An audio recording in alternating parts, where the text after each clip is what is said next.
Welcome to the Blue Cafe. We bring you stories of faith, love, and devotion. Yeah, just kidding, please help us grow by hitting that like button. Now on to the story. My wife, 37F, of 4 years cheated on me and I, 31M, don't even care. My wife and I started dating 6 years ago.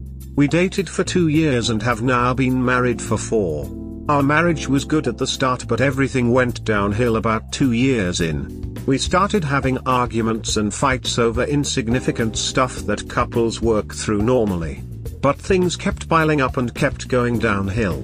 I always tried to work things out and communicate, but it was never really much reciprocated from her end. Despite us having arguments, I always wanted to work through them and thought that we were just going through a rough patch like most marriages do sometimes. But everything started really going downhill about 8 months ago. She started going out with her girlfriends 3 to 4 times a week and would frequently come home at 3 to 4 a.m. Every time I asked her what they did last night, she would get defensive even though I wasn't suspecting her of anything.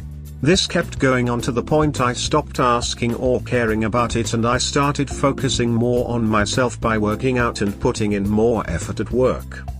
A couple of days ago, my wife sat me down to talk, which we hadn't really done in a long time. She told me that she messed up and that she slept with someone on a drunken night out. She started crying heavily and asking for forgiveness. She started telling me that she would do anything for me to forgive her, let me control her phone whenever I want, have her location on 24/7, and that she would never go out with her friends like that again. She kept going on and on about how sorry she was and how she wanted to repair things. But truth be told, I didn't really care. The weird thing is, this didn't affect me at all emotionally. I couldn't care less about her cheating. At most I felt disappointed in her weak character that she was able to be unfaithful in the confinements of our marriage. I didn't even yell or have any emotional reaction at all. When she was done crying and begging, I just told her that it would be better for us to go our separate ways and that I would be filing for divorce. Nothing really more. If anything, her infidelity would help me out in divorce court. And ever since she told me, I have started thinking about future plans, going out again like a lot of my single friends do and dating younger women and just having fun. I'm in the best shape of my life physically and financially. This is probably my prime dating years for me, and I'm also making great progress in my career. In a way, I felt like I already checked out of my marriage before it ended because of how bad things were going, but I was still trying to hang on to something that was already dead. So in a way, her infidelity gave me closure about my marriage. I have already been in contact with my divorce attorney. We don't own a home together and have no kids, so we could finish it up fairly quickly. I just don't really get why I didn't react at all. I would have always thought that I would be broken if my significant other ever cheated on me in the slightest, but I guess that is not the case. Can someone relate to my experience or have any input on it? To the point I stopped asking or caring about it, and I started focusing more on myself by working out and putting in more effort at work. It seems like you checked out of your marriage at this point. You started refocusing the energy on yourself when you realized your wife wasn't letting you in on what was going on in her life or meeting you halfway to try on your marriage. You've been leading separate lives under the same roof for months. Usually when people are devastated by cheating, it's because they've been blindsided because their partner was betraying a relationship they thought was happy and healthy. This relationship hasn't been happy and healthy for years and has barely been a relationship. So it makes sense that her confession just led you to fully accept, oh, this is actually over. Exactly, it gave me closure in a way. Focus on yourself and best of luck moving forward. It seems more like she ended it long before it was over. At one point he might have wanted to save it, but she didn't until the guilt was eating her alive. Show her this post if she tries to insist on reconciliation, so she can understand what happened. It may help her prevent going down this path again. Going through a very similar problem here, and this entire thread helped me out as well. Exactly this. They both checked out of the relationship. She did it when her life revolved around her friends and partying. For Op, it occurred when he realized he wasn't an important part of her life. They became essentially roommates. They will both become happier when they move on. Sorry to hear about this, it's rough, but the good news is that you don't have as many things tying you together, so you should be able to complete a divorce so you can move on and be happy in your life. Yeah, I think the divorce is going to go pretty smoothly.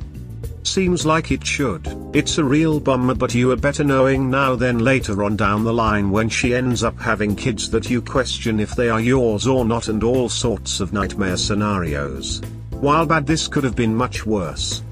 Exactly, we can both move on with our life separately without too much deadweight holding us down. Seems like you have already checked out of the relationship before the cheating even happened. It didn't sound like that to me. 2 years into the marriage the fighting started. 8 months ago things started getting really bad by her going out 3 to 4 per week and not coming home until the wee hours of the morning. Sounds like she started cheating about 8 months ago and just confessed to him recently. Sounds to me you emotionally shed the deadweight a long time ago. Your marriage the last few years has really only been on paper, and at best friends in an arrangement. You both let it fall apart, and should really have sat down and done it years ago. It took infidelity to show you it was over. You didn't react to her infidelity, because you got a huge self-esteem and self-respect. Good job, my dude, now enjoy your life as a single person once again. Story 2. I have separated from my partner of nearly 7 years a day after learning of her cheating on me. Post-separation. TL, Doctor, my partner of nearly 7 years had sex with another man last year, and I suspect she has been emotionally and physically cheating on me for at least the past 6 months up until today. I discovered this last night, and left a goodbye letter on the table this morning. I'm starting the process of figuring out who it is that I am and how I can move forward from here. I am writing this as a bit of journaling exercise and maybe for some support from people who have been through the same. Thanks for being so welcoming. We have been together since 2015, and early on I planned for this to be a lifelong relationship.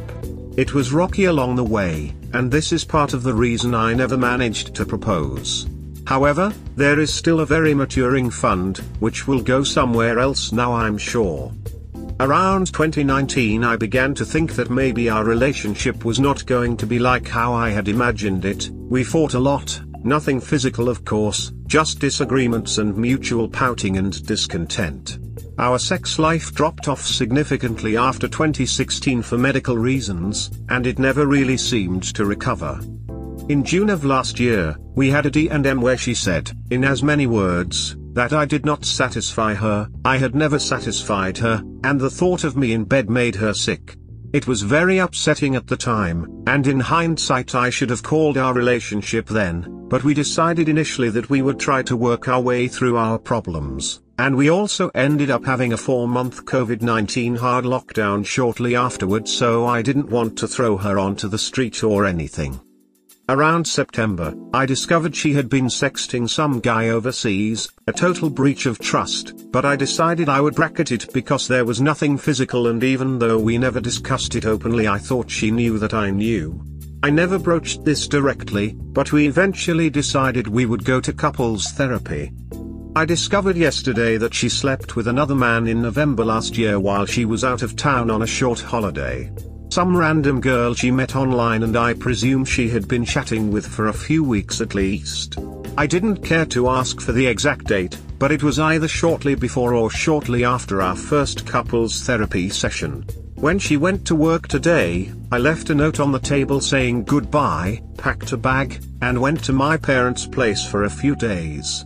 This evening after she came home we had an hour-long SMS-only discussion. I don't want to talk about aloud, I can't put my words together in time to speak them, where she took responsibility for everything, promised to change, and asked if I would come back. I appreciated her honesty. I believe everything she has said. This is completely unlike her, something she acknowledged, and she is afflicted by both mental illness and gruesome sexual trauma as a child and young adult. But I said that this was a hard barrier for me and I would not consider coming back, even if we continue to seek couples therapy for this issue. I said I would consider going back to our therapist to work through the breakup process, as we had discussed this previously in one of our sessions, and I can see how it could be helpful. It is also something our therapist has worked on. Even if we could make our way past this and she found a way to fix herself, it would always be a part of our past, and something I will never be able to reconcile myself with while we were in a relationship. I don't fully believe that there has only been one other man. I asked how many other people she has had sex with during our relationship, and she said one, but I think this might have been a very strict definition of sex, and that she has been emotionally and physical cheating with several other men over at least the past 6 months and even up until now. She said that this is a part of her life which feels like it's without consequence, and although that is obviously wrong, I can understand what she is saying. Anyway, the number doesn't matter, one is one too many. I feel very dirty for how I found this all out, especially since I was going by a gut feeling, but I feel partially vindicated by my gut being right. I don't know if I can shake this feeling of shame for having been able to discover this, even though it is for the best that I know and that we separate. I will likely be moving my appointment with my own therapist forward a few weeks to help with where I go from here. I don't quite know how she moves on from this, but I am trying my best to focus on myself. I don't know what I will do with myself yet, because so much of who I am, what I do, what I'm like, revolves around what we were. I picked up my guitar for the first time in a few months and couldn't do much with it. I don't play as much now because I felt embarrassed playing around her. Not her fault, she was always very encouraging of all my creative pursuits. I have a few friends, but I am both a very reserved person and also someone who gets lonely easily. I might need to house share because I don't know if living alone is a good idea for me right now. I did say that I hope we can be friends one day, and I really do. Besides the infidelity and our other problems, she's great and we did gel in a very cool way. But in my heart of hearts it doesn't seem likely, at the very least, as soon as either one of us starts seeing someone else, unless they're super chill. I don't think it's going to work. I've decided that I'm not going to be super candid with other people about the circumstances of our breakup. There's no need to be, but it's something that I would mention to a future partner, and I can imagine for them that it would be a bit weird for your partner to be friends with their ex who is also a cheater. I'll cross that bridge when I come to it. She will likely move to another city and we won't have much opportunity to see each other again anyway. Anyway, that's my story. There were times this morning when I thought I might try to just let it slide and forget about it, but I'm glad the part of me which stood fast won over, because there was really no future knowing this. It would always eat at me. I don't know what the future holds, and I am truly scared because I have had struggles with alcohol and smoking in the past which my partner really helped me to temper. I stopped smoking as a condition of getting together, which I'm grateful for, maybe with a sneaky cigarette every now and then at the pub, and I don't have that anymore. I have made a short list of things for me to try to do with myself for the next 4 weeks and have committed to not buying any spirits at all for now and only smoking if I've gone out and someone offers. I don't go out often, so this is generally sustainable for me. If there is anything any of you have done to get past the first few weeks and months of your breakup due to infidelity, I would certainly appreciate any advice. If you have made it this far, thanks a lot for reading. Hope you are getting along your journey alright as well. If you are, then feel free to drop into the comments and let me know that it gets better, because I need it.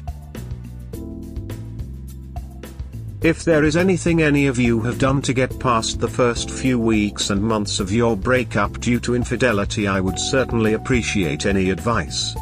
You've got most of it down. No drinking. No drugs, including cannabis. Speak often and frequently to friends.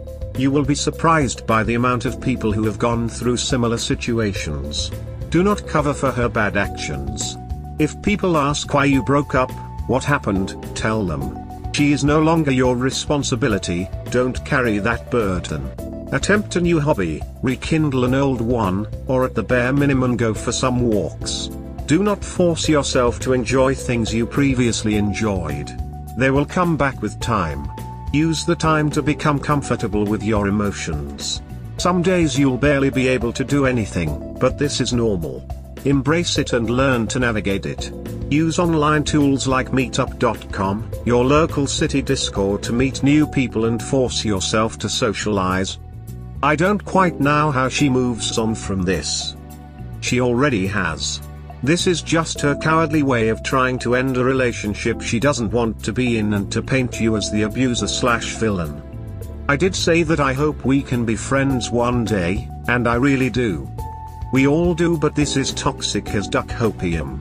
Unless they go through significant healing therapy to nail down why they did what they did, it's hopeless. A friend would never, ever treat you in such a way. Hey, I wanted to thank you for mentioning not forcing old hobbies. I didn't know that and it really made my recovery worse. Chumplady.com. Cannot recommend anything better. Thanks. You're welcome. Also, cheating in a nutshell and the body keeps the score. Appreciated, we'll check these out too. Smile. The amount of disrespect it takes to cheat on your partner and verbally attack their physical confidence with that bit about how she feels about you physically does not make her someone you should hope to be friends with in the future. Good luck disentangling yourself from this woman, and when you do I would consider making it permanent. The thought of me in bed made her sick. I should have called our relationship then. Do you think?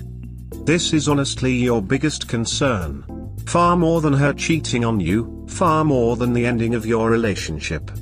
You need to understand how you could remain in a relationship with someone who has no respect for you and no concern about your feelings. If you can't fix this problem, I fear you will never have a successful relationship. Counseling is your next step. Seriously. We hope that by sharing these stories with interested folks like you, we can help people recognize the signs of a relationship in trouble, and avoid so many of these heartbreaking situations yourselves. Have a good day or night, wherever you are.